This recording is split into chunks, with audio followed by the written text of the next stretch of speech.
तो एक दूसरे के बीच दीवार पैदा करना, खाई खोदना, ये तो जीव का स्वभाव होता है, नीच प्रकृति का स्वभाव होता है।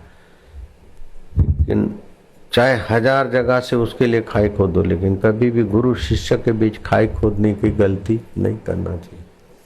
बड़ा भारी भुगतान देना पड़ता है। उसके सामने वाले की श्रद्धा की पतली सी डोर होती, लेकिन वो पतली डोर भी कहाँ पहुंचा देती।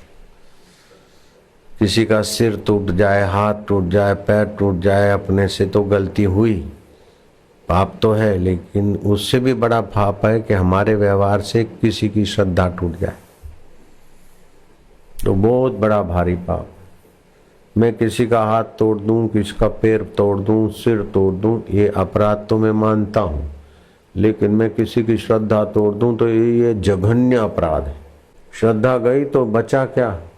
श्रद्धा पूर्वा सर्व धर्मा मनोरथा फल प्रदाहा श्रद्धया साध्यते सर्वम श्रद्धया तुष्यते हरि।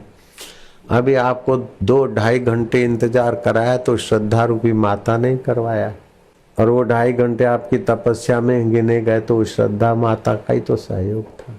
अभी जो आप सुन रहे तो उसके पीछे भी तो श्रद्धा देवी की गोद में बैठे हो, और सुना हुआ आप याद रखेंगे या पुण्य हो रहा है, संस्कार उज्जवल हो रहे हैं, इसमें भी तो श्रद्धा का ही सहयोग।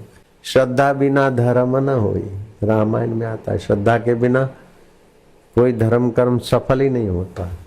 अविश्वास के बिना सिद्धि नहीं पा सकते।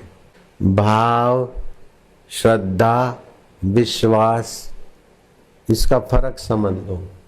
भाव में सात्विक भाव, राजस भाव, तामस भाव हो सकते, लेकिन श्रद्धा में वहां भगवान होते, भगवत भाव की प्रधानता होती।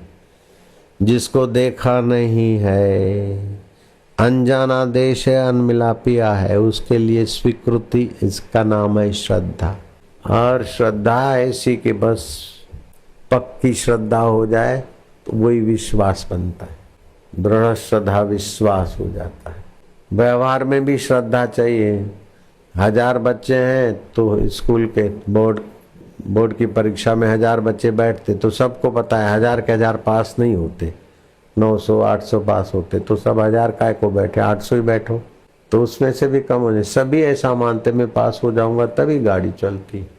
गाड़ियों में, बसों में बैठते, कई एक्सीडेंट हो जाते, कई रास्ते में मर जाते, फिर भी सारा यातायात चल रहा है श्रद्धा के बल से।